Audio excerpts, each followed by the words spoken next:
Kjo hartë kadastrale që shikoni është zona kadastrale 8380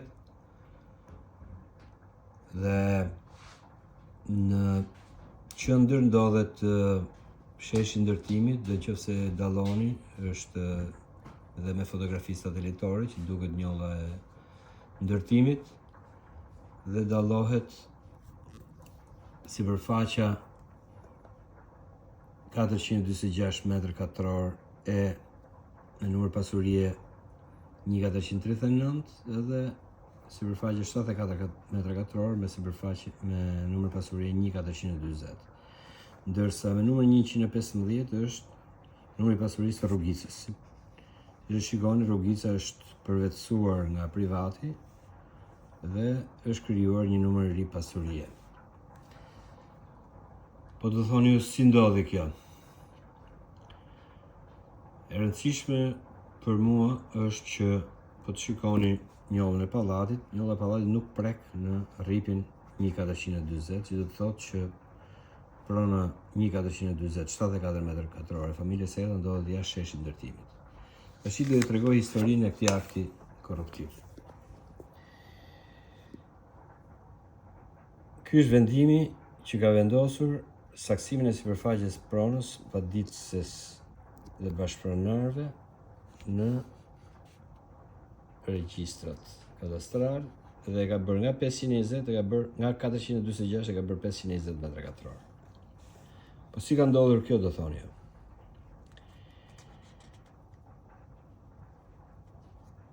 Po të shikoni një fjali që është gënjeshtër, e saktë, është paditësja, thot, ka një pronë fillimisht e cila ka qenë vetëm me kufizimet e saj, po të papërcaktuar sipërfaqen. Kjo është gënjeshtër. Vazhdojmë. Ky është vendimi. Shikoni tash proces verbale që unë e kam shumë vështirë të dalloj se çfarë thuhet në këtë proces verbale, megjithatë ata që i kanë bërë din shumë mirë sepse edhe shkrimin e bëjnë pa lezetshëm që të fshehin pavërtetat që ndodhen këtu brenda.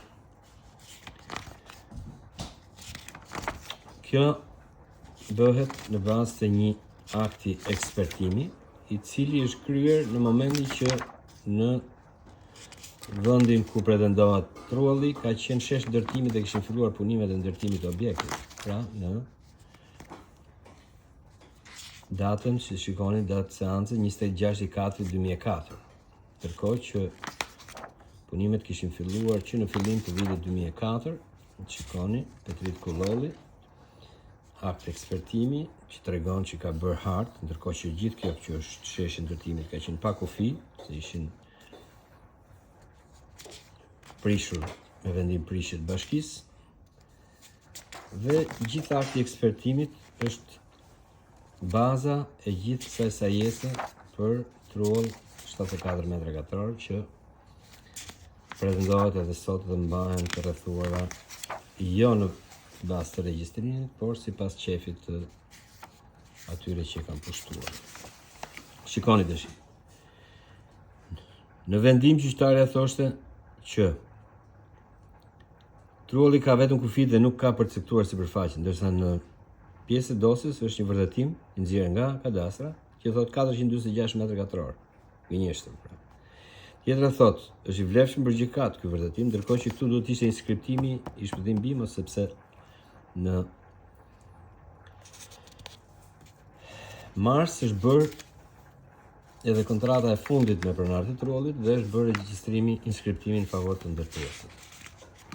Pra, e gjithë kjo është një sajesë dhe gjithë kjo është baza e gjithë konflikteve që kanë krijuar familja Heta me shoqërinë ndërtuese në 20 vitet e fundit. Pra, kemi çështja është hapur 23/3/2004, kur në mars të 2004-s është bërë dhe kontrata e fundit me pjesëtarin e fundit familjes Seta dhe kanë filluar punimet me prishjen e kufive. Kështu që e gjitha kjo është një gënjeshtër e madhe, e cila ka pasuar pastaj me shumë gënjeshtra të tjera që ata që i bëjnë këto gënjeshtra kanë filluar të besojnë edhe vetë.